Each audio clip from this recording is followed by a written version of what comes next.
اس وقت تو نعرہ تھا کہ بے نظیر آئے گی روزگار لائے گی، بے نظیر آئے گی روزگار لائے گی۔ پی ڈی چاہتی تھی میں اپنا غریب نوجوان کو روزگار دوں گی، میں مرد کو عورت کو بھی روزگار دلواؤں گی تو پھر پاکستان کی معیشت ترقی کر سکتا ہے۔ مرد صدر زرداری کا دور تھا تو کیا مرد صدر زرداری امیروں کے ساتھ کھڑا تھا یا اس ملک کے غریبوں کے ساتھ کھڑا تھا؟ صدر زرداری نے جب انقلابی بے نظیر انکم سپورٹ پروگرام شروع کیا تھا تو یہ باقی دو جماعتیں ہیں وہ ہم پہ تنقید کرتے تھے کہ آپ پیسہ ضائع کر رہے ہو۔ ہم نے کہا نہیں، ہم ضائع نہیں کر رہے ہیں، دنیا میں معاشی بحران ہے، مہنگائی آسمان کو چھو رہا ہے، اس مشکل وقت میں پاکستان کا حکومت کا ذمہ داری ہے کہ جو اس ملک کے کونے کونے میں قبائلی علاقوں سے لے کے ہمارے جنوبی پنجاب تک، جنوبی پنجاب سے لے کے بلوچستان کے ساحلوں تک جہاں بھی غریب عورت بستی ہے ہم ان کو مالی امداد پہنچیں گے تو پاکستان کی معیشت ترقی کرے۔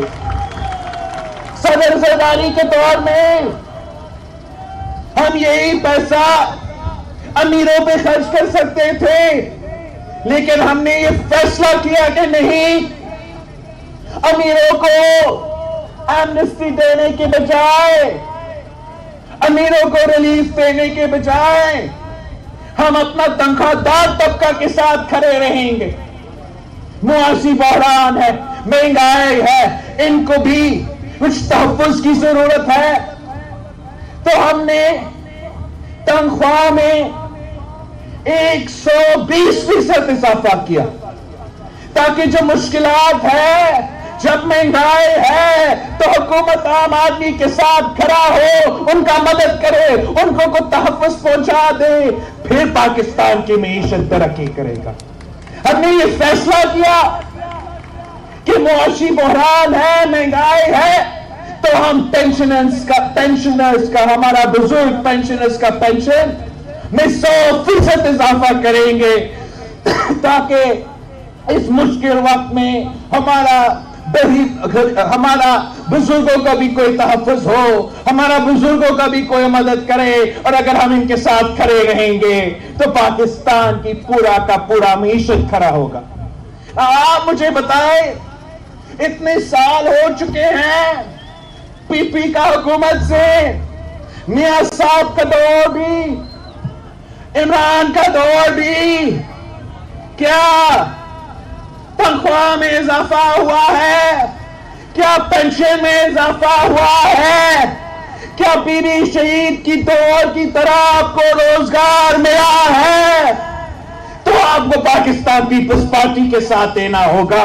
میں اپنے ملک کے عوام ایسے نہیں دیکھ سکتا ہوں۔ قائد عوام نے آپ کے لیے ایک خواب دیکھا تھا، شہید محترمہ بے نظیر بھٹو نے آپ کے لیے ایک خواب دیکھی تھی۔ آپ میرے ساتھ مل کے، پاکستان پیپلز پارٹی کے ساتھ مل کے قائد عوام اور شہید محترمہ بے نظیر بھٹو کی نامکمل مشن کو پورا کرے۔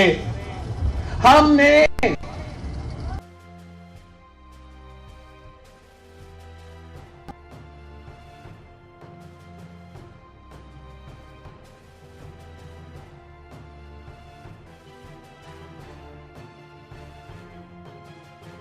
حکومت منتخب کر کے دکھائیں گے۔ وہ کہتے ہیں کہ لودرا میں پی ٹی آئی کی بنیاد رکھی گئی تھی، وہ لودرا کے پیسے سے پی ٹی آئی کی حکومت خریدا گیا تھا۔ تو میں آپ کو آج سے بتا رہا ہوں، اگر پی ٹی آئی کی بنیاد لودرا میں رکھا گیا تو پی ٹی آئی کا سیاسی جنازہ لودرا سے نکلے گا۔